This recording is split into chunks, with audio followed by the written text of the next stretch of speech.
這些女性甲面抹互烏佇咧中正紀念堂頭前發起污面行動，重新呈現着這對白色恐怖的驚嚇。這個靈感是對228受難者判木枝醫師的查某囝判刑罰的故事來的。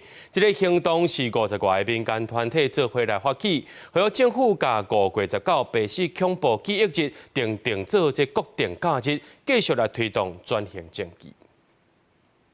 我已經變裝啊，面攏認袂出啊吼。一個女性甲面抹烏，佇上陣圍寬的中正紀念堂頭前，用舞蹈透過污面行動，呈現對白色恐怖驚嚇記憶。這個行動的靈感是為228受難者判無期以上的查某囝判刑罰。佇少年時期，因為老爸予國民政府槍決。長期的創傷，予伊甲面抹烏，暗砍身份的方式保護家己。判刑罰的小弟判信刑嘛徛出來，希望後一代唔通甲這段歷史放袂記。我嘛有後代嘛，所以我都愛徛出來，我愛徛出來。我拄則講，歷史會使原諒你。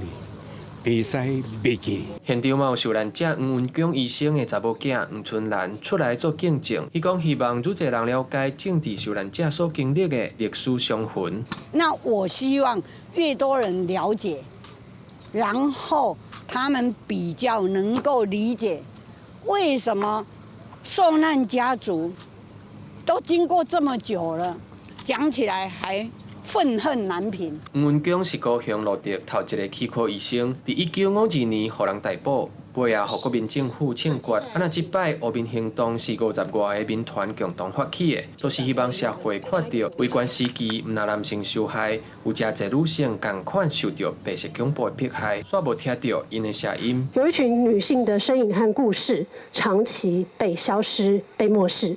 她們是女性政治受難者，這一段傷痕歷史，她們所遭遇和承受的苦難，往往不少於男性。民團呼籲政府就要把519白色恐怖記憶日放入去紀念日甲祭日實施條例，定做國定假日，重視台灣的歷史傷痕，推動轉型正義，定出明確時間表，才通深化咱民主的韌性。記者吳正陽、王志剛台北報道。